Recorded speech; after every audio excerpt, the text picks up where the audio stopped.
Hello and welcome back to Radio 1. So this is the second lesson of this module, and in the previous lesson we spoke about the radio landscape as a whole, and we looked at community radio, we looked at the public sector, and we looked at commercial radio stations in detail, and we looked at the history, where radio started.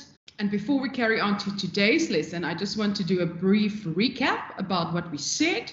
So with regards to the three different types of radio stations, we said that campus radio stations fall under community radio stations being there to serve the community. And we said that currently there are around 300, give or take a few stations, community radio stations within South Africa. And these community radio stations command quite a substantial audience number, even though geographically they cover smaller areas. If we take an example and we look at Jozi FM, for instance, Jozi FM is sitting on around 600,000 listeners, and they are purely a community radio station, okay, situated in Soweto. Their average daily QUM, so their average cumulative audience, so people listening, on a day-to-day basis sits around 350,000, okay? And if we look at, let's say, for instance, 5FM's amount there is 430,000, give or take, daily audience QUM, okay? So it's not that far off. And I mean, 5FM is a commercial radio station with a national footprint versus Jozi with their small footprint. So what it boils down to is that local radio stations don't necessarily have smaller audience figures, because a community radio station can also do something that a commercial station can't. They can broadcast highly targeted content to inform and entertain their specific listenership, their specific audience, because of where they are situated, okay? They understand who their community is. So they know who they're talking to, something which a national radio station can't do, because it's not as relatable to me if you speak about something happening in Cape Town and I'm sitting in Johannesburg. So community radio stations have an extremely loyal listenership base because they're able to embed content within the shared community where the presenters live and their audience members live. So everyone shares the same experience. Again, though, from a finance perspective, they are a bit on the back foot because they are reliant on advertising revenue, which they're not getting as much of as the commercial radio stations do. So they're also reliant on funds from donors or the government or the MDDA. And this is where talent starts growing also. This is where the skill sets start developing. And this is then where, from here, presenters tend to be headhunted, and then they move into more commercial sectors. So how do they differ at the end of the day to the public broadcasters, the PBS radio stations, okay, who all fall under the SABC? So first and foremost, the public radio stations, the public broadcaster stations, are part of the SABC. They are mandated. They have specific conditions that they need to fill in, specific languages that they're only allowed to broadcast in. So if we look at these, some of these conditions are that they need to do, for instance, 150 minutes of drama per week. So they need to do stories, 240 to 300 minutes of educational content. So that's between 4 and 5 hours a week of educational content. They need to have religious content. They need to have sport content. And then obviously all the different languages that they need to broadcast in, okay? So community radio stations also have licensing requirements. They're just not as strict to adhere to.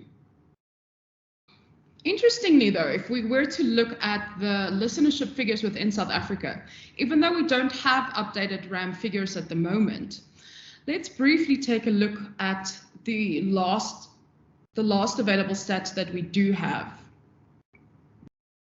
Because some of these stations wouldn't have changed that much. We know that the biggest radio station in South Africa is still Ukhozi FM, for instance.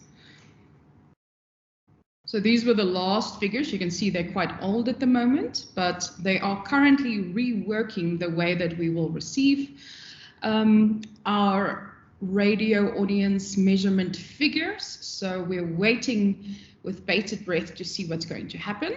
But for now, though, Ukhozi, you can see, is still the highest, which is a public broadcaster.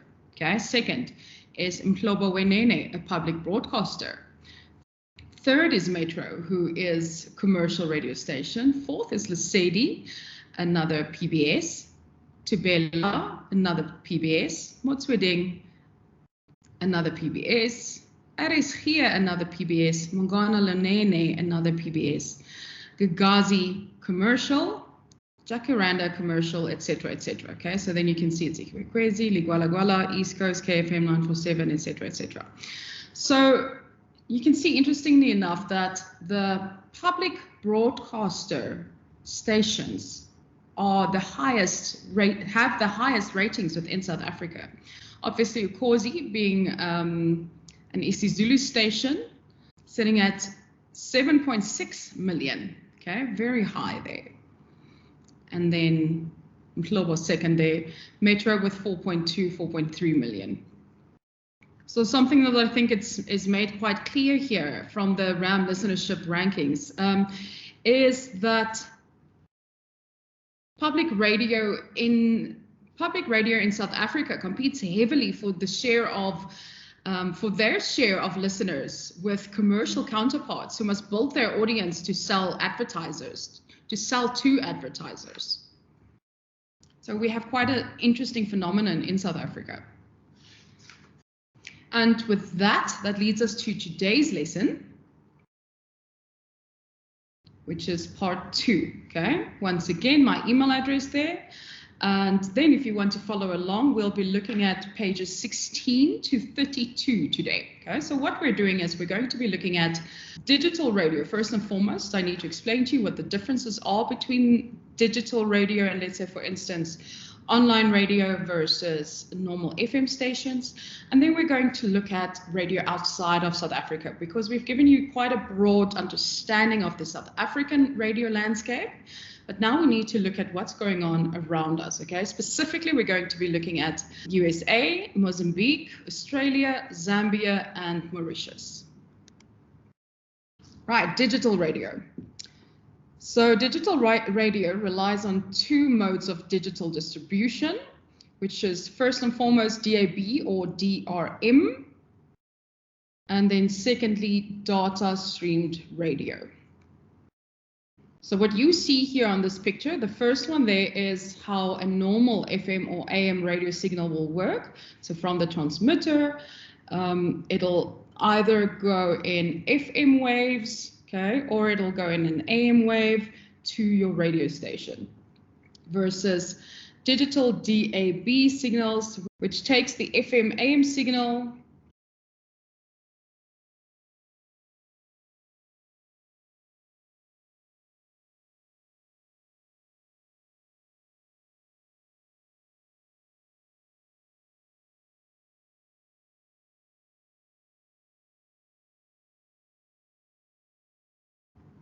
So DAB, digital audio broadcasting, is the digitization of the terrestrial FM analog radio signal. Okay, so we're digitizing the FM or AM analog signal. The way it works, like I just said, relatively simple. Radio stations create a digital signal. The digital signal is transmitted and picked up by an HD or digital receiver in your home or in your car. There's very little interference on the digital broadcast, thus making the quality far better than that of an FM signal, okay? Very good quality. Not only is the quality better, but DAB contains packets of metadata, so packets of information that can carry pictures, names of songs, artists, and other useful information. So it's not only the signal that's being carried. Okay, so DAB or DRM is not currently available in South Africa as of yet. We're not making use of it on a day-to-day basis. You can still find it though. In 2018, ICASA published the discussion document on the introduction of HD radio in South Africa, but this process is still very much in the initial phases of discussion. The primary reason for the delays is in government level. Okay, so we're waiting on the government to make a decision on the DAB and the DRM radios within South Africa, as there's quite a big cost involved to the devices that need to be bought in order to receive and decode the signals, okay? These are notably more expensive than a traditional analog or radio device. The reason for this wait and for the government having to buy these things is because our constitution says that there must be radio broadcasting in all 11 official languages, and the use of DAB or DRM may exclude some of the smaller broadcasters purely due to costs. I have a little device that can pick up DAB audio because it is currently being tested on a couple of stations. Like, for instance, 702 is on there, 947 is on there, Metro FM is on there. And what they're doing is they're testing it on both DAB at the same time as they still have their analog FM signals. So they're not switching off the FM signals, they're testing both at the same time. So you can pick up DAB stations if you have a device that works with it, okay? But again, quite a big cost involved. These radio stations that are testing it have already forked out money for this, so they're already spending money on this. So it's interesting. It's going to be interesting to see what happens at the end of the day.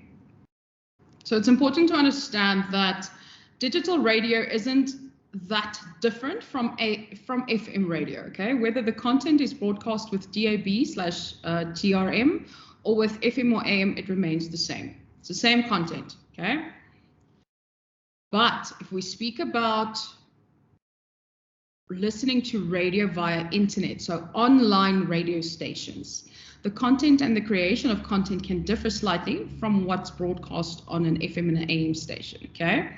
So simply put, the internet is a space in which information, education, and entertainment is disseminated and shared. Digital radio is a space in which audio-based products are developed and distributed to internet users.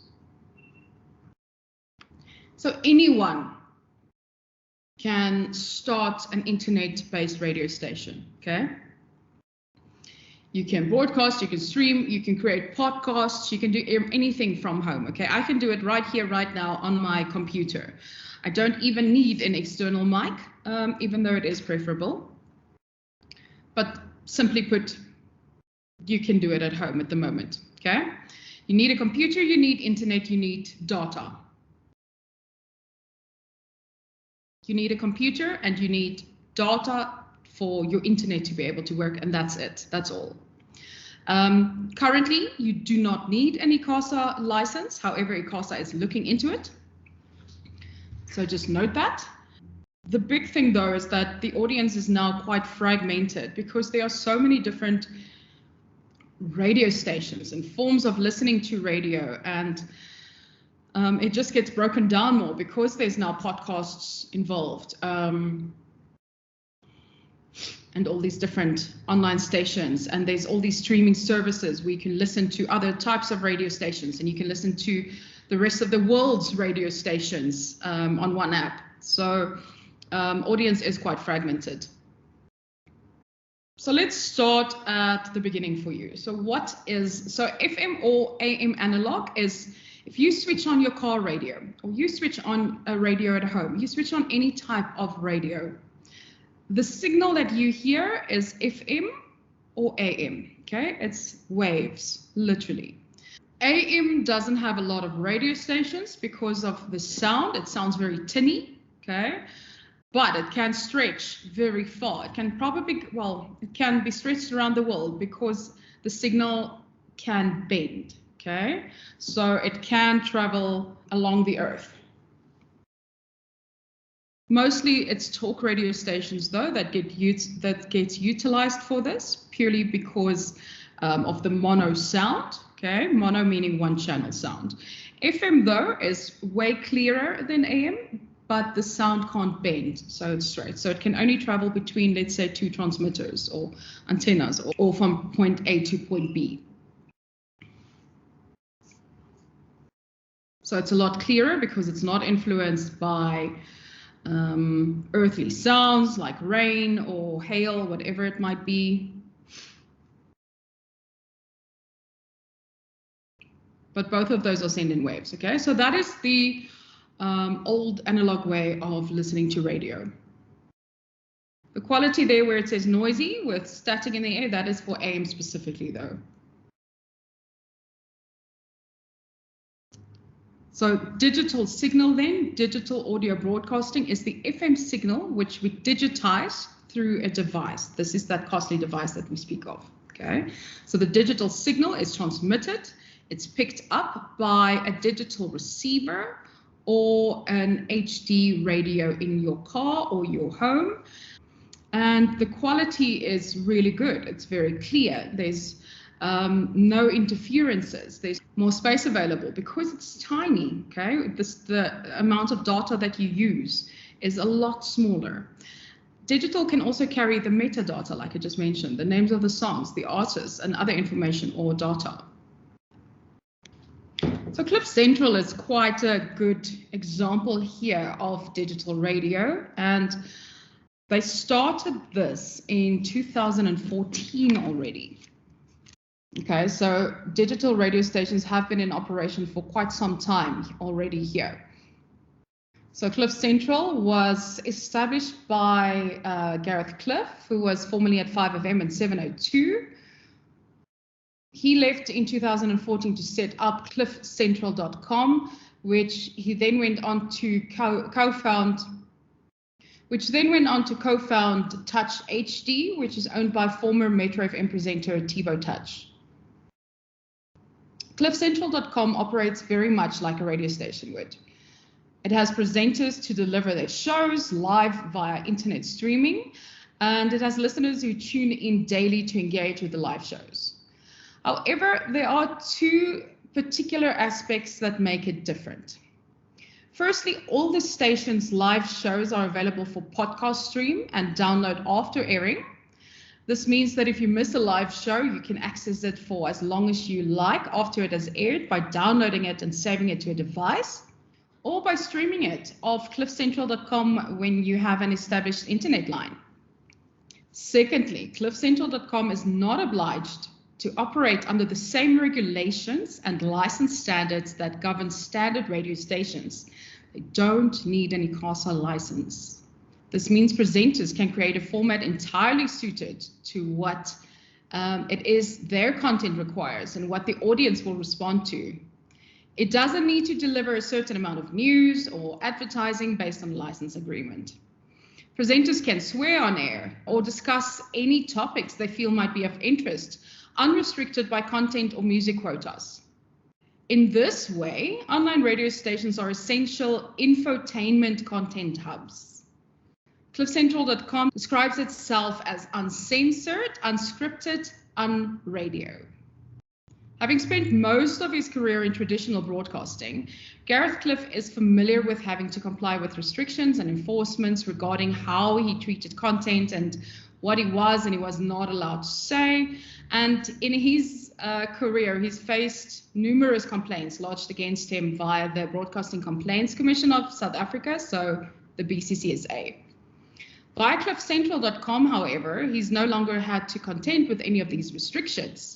Is only restricted in terms of how fast he can grow his audience based on his ability to attract and retain them, as well as their level of access to and their ability to afford data for streaming and downloading purposes, okay? Which we know in South Africa can still be a bit of an issue. So their content ranges from sport, finance, law, fashion, beauty, astronomy, fitness, etc.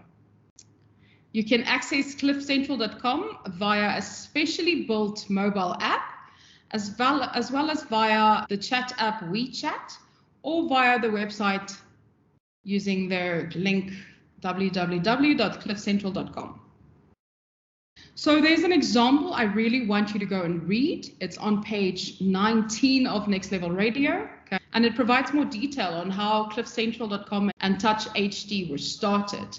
As former creative director of both stations, Arai Kalman shares his views on the establishment of these portals. Okay? Please go have a look at your book on page 19 and 20.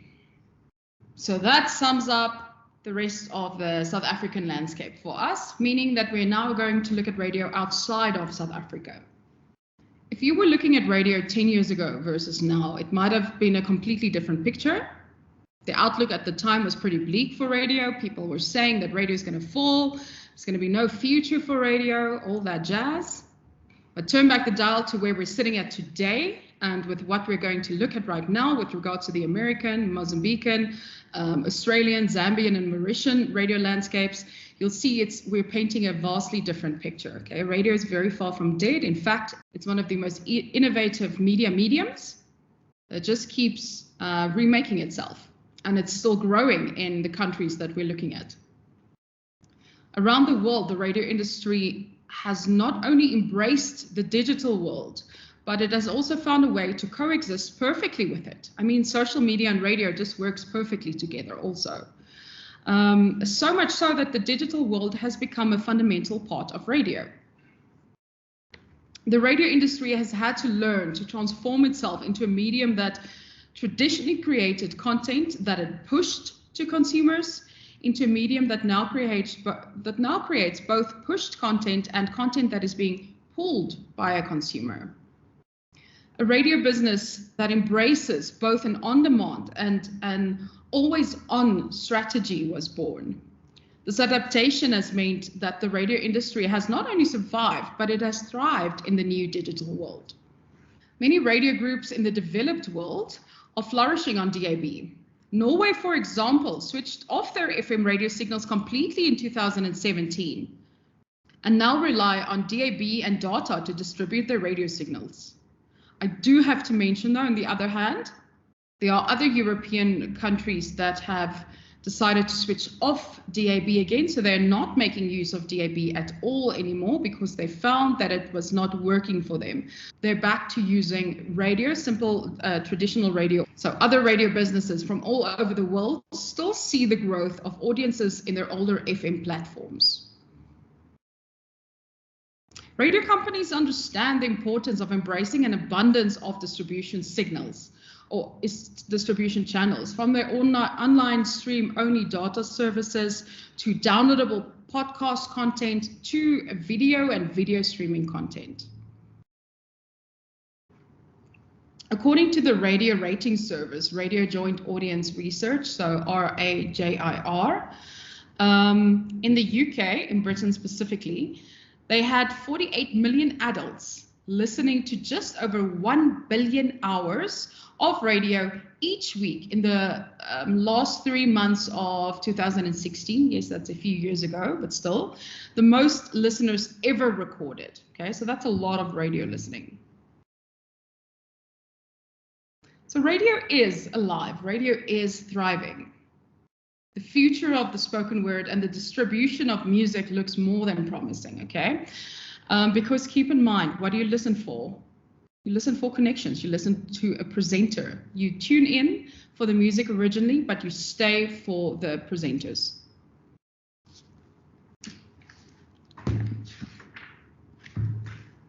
Okay, let's start looking at the American radio landscape.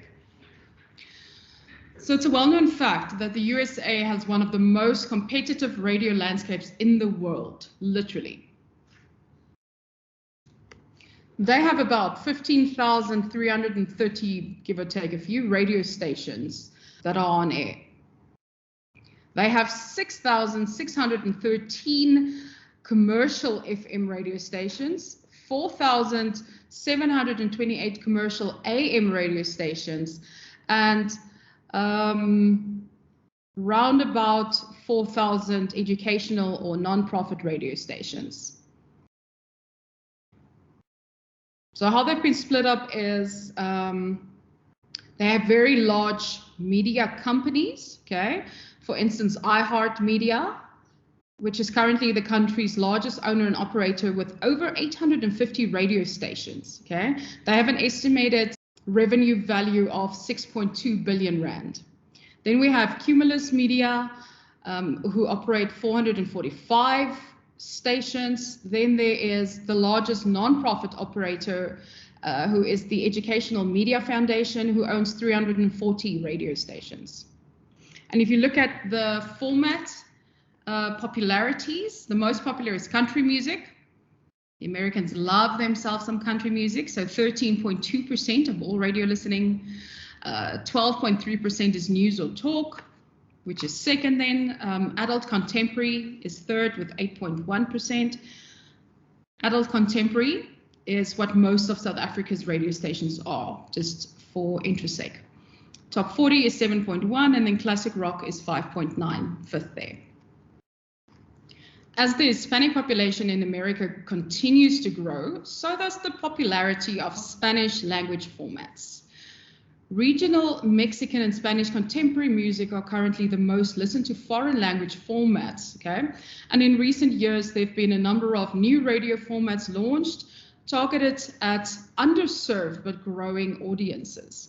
From nostalgia stations that play popular urban and rhythmic titles from the 90s, to Pride Radio, which plays pop and dance music targeted at the LGBTQI community. Niche programming is increasingly popular in radio. While there are a number of audience measurement services in the USA, the largest and the most universally recognized by both broadcasters and advertising agencies is Nielsen Audio, which is a division of the Nielsen Company. Nielsen is known as the industry standard for American television ratings as well. You should recognize the name Nielsen for South Africa also, okay? They're also involved with us. Depending on the market size and the location, the methodology used to measure listenership can be very different. So in 48 of the largest cities, Nielsen uses a device called a personal people meter, so PPM, to record the audio that panelists are exposed to during the course of their day. Okay, this information is then sent to Nielsen, where the stations and clients receive weekly audience estimates. Every 4 weeks, these estimates are averaged and published in a report known as a monthly or a book. It's a digital device that people have to carry on them for literally a year, okay, versus our radio audience measurements, which is done via a Rams diary. So over the years, national radio programs, also known as syndicated content, have been used by many radio stations. This is when a piece of content can be packaged and shared by a number of different radio stations that cover different geographic areas.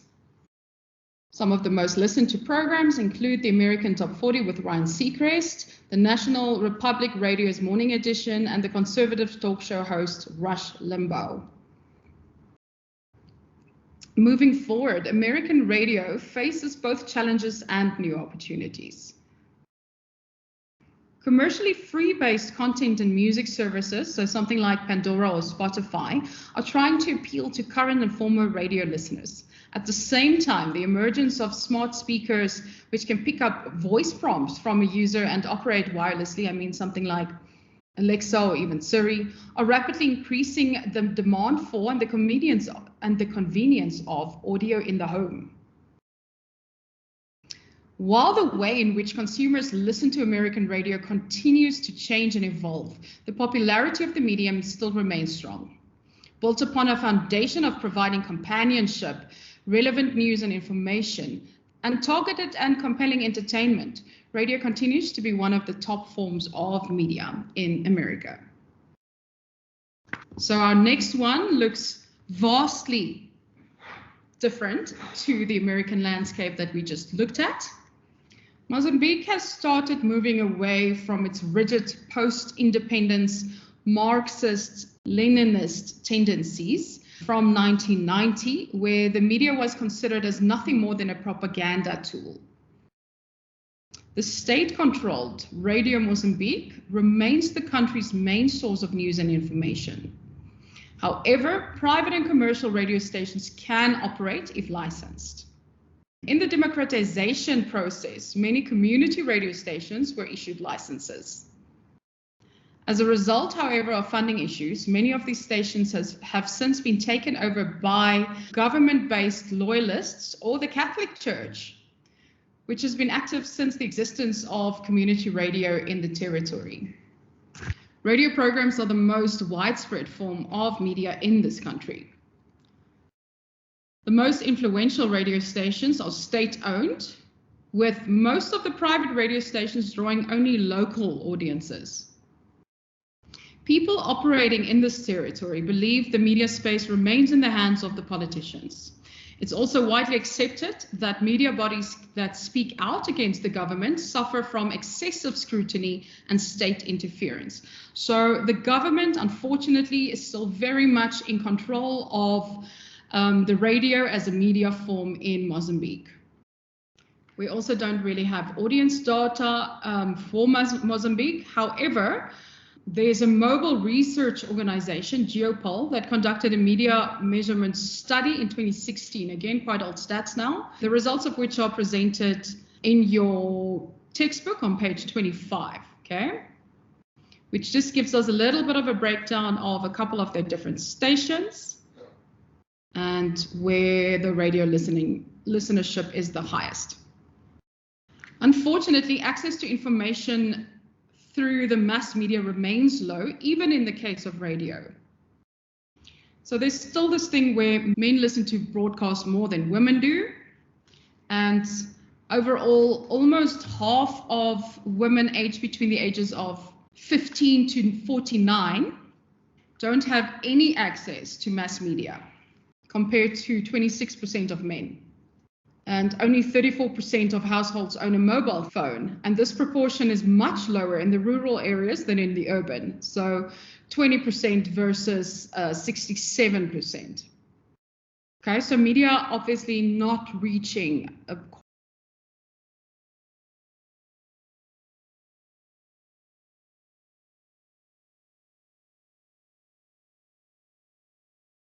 Women are also only constituted 15% of the sources used in the media. Okay, there's a serious lack of understanding around the meaning of mainstream gender in coverage, especially among the predominantly male journalists and editors in Mozambique. Mozambique's patriarchal society, even though this is changing gradually, they still don't view media as an acceptable profession for a woman. And there's a serious need for recruitment and training of talented media professionals in Mozambique. Both Canada and Britain have provided training and skills courses for media personnel before. So do you see how this vastly differs from America and even to us that we just looked at? And in comparison to that now, we look at Australia.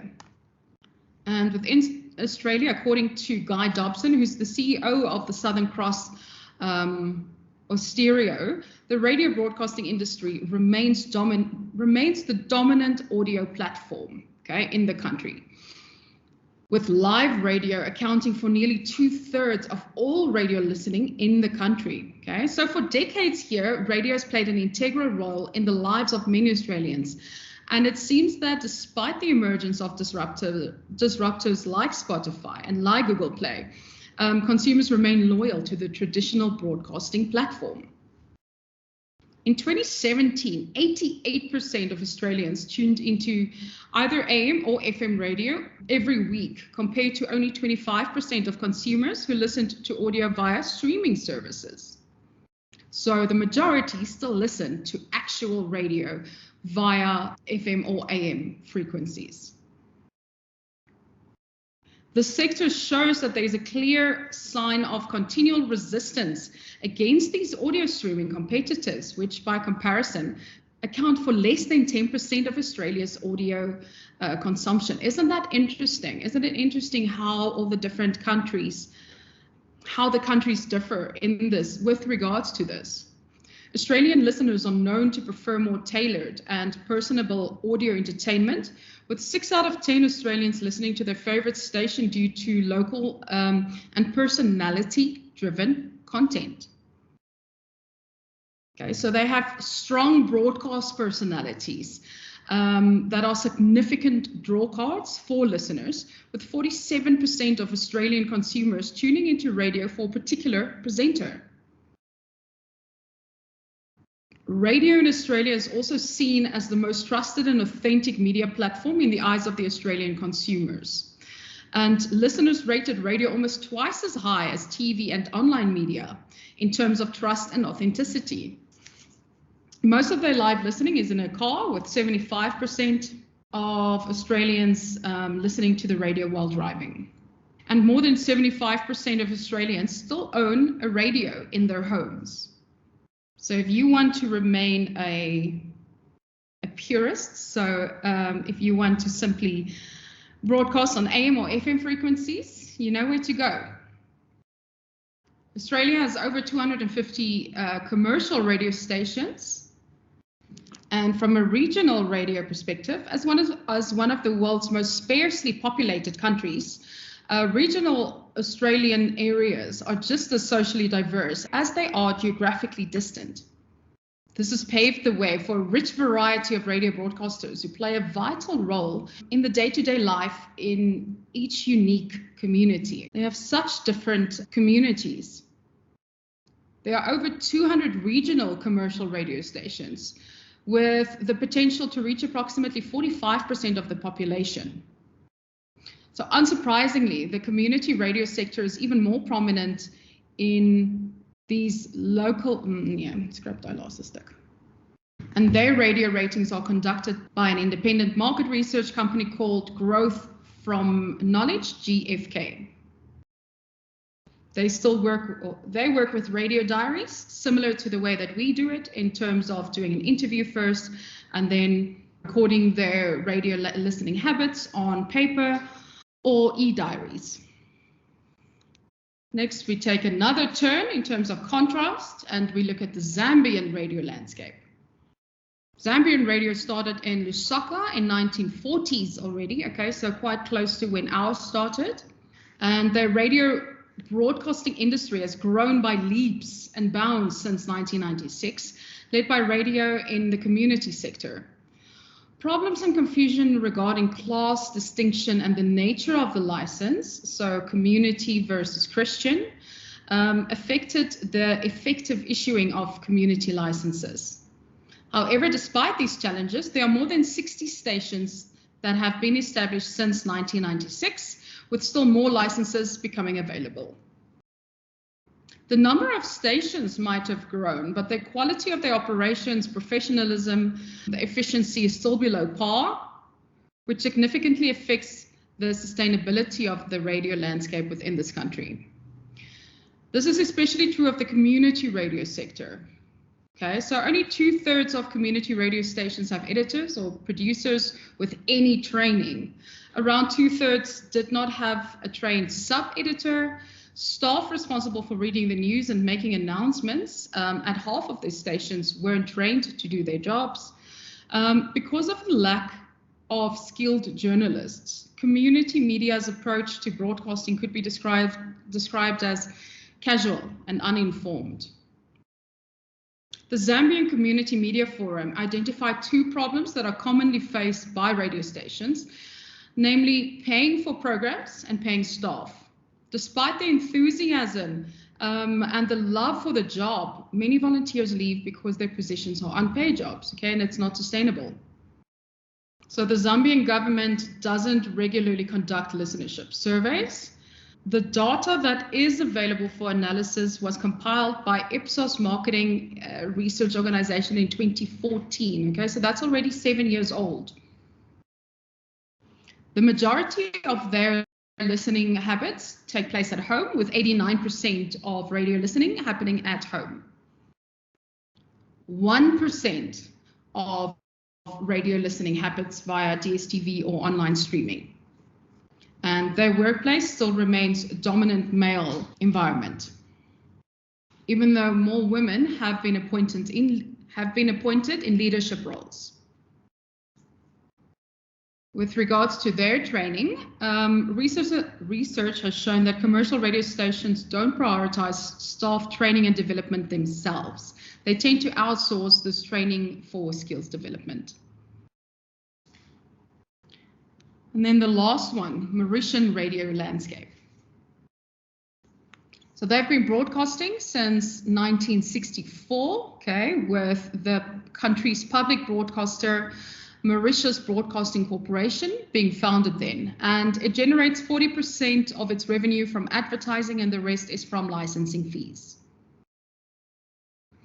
In 2000, they had the Independent Broadcasting Authority created with the purpose of regulating and licensing all radio and television broadcasting in the country. So something similar to what we have.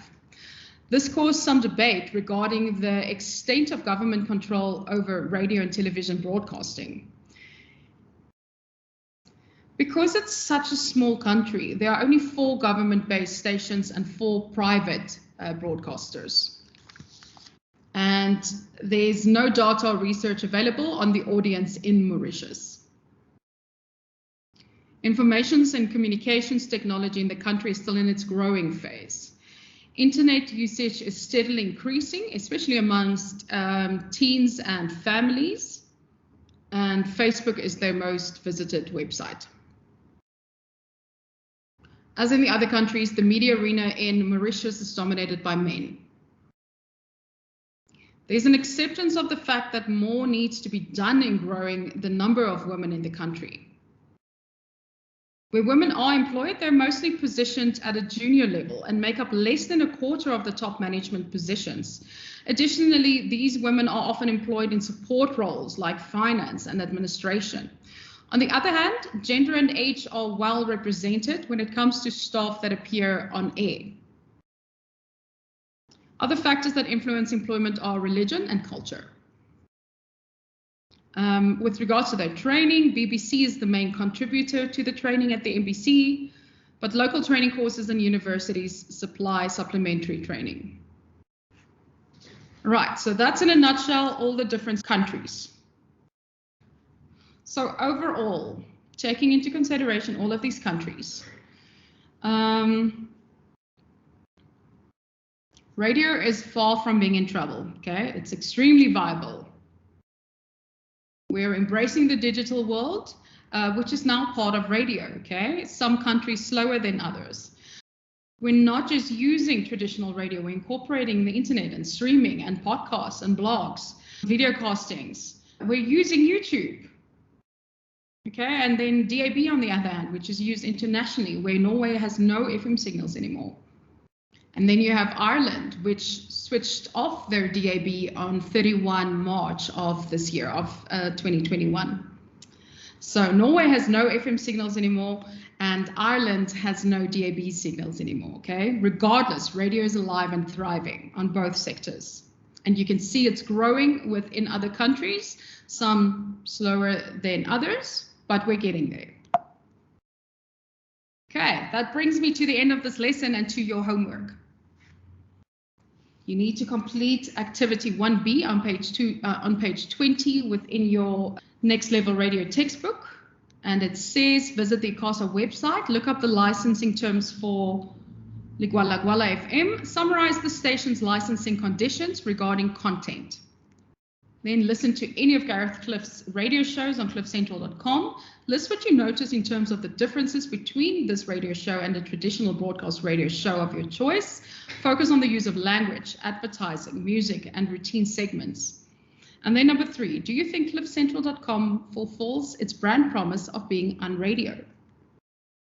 Then if you turn to page 34, activity 1C, says compare and contrast the differences between the American, Mozambican, Australian, Zambian, and Mauritian landscapes, radio landscapes. Briefly discuss any 2 key differences that you can find between the industry in Africa and the American and Australian models. Refer to the following aspects in your answers: the extent of audience research, the number of radio stations in each market, the relative prevalence of state versus commercial broadcasters, the availability of resources and training. And then explain the following in your own words: deregulation, liberalization, smart speakers, and syndicated content. Number 3, state whether you agree or disagree with the following statement regarding the radio landscape in Australia and provide a reason for your answer. Radio's ability to be used in conjunction with social media may allow it to remain the dominant media used throughout the workday. And then please go and read the papers or essays and case studies by T. Johnson, Alman Lowe, Alexander, all links to texts found in your textbook, with the aim of guiding you through the current radio landscape. And then please read How to Make Great Radio, Tips and Techniques, specifically the chapter on radio's future, How Might Your Medium Change, on page 293 in that book, okay?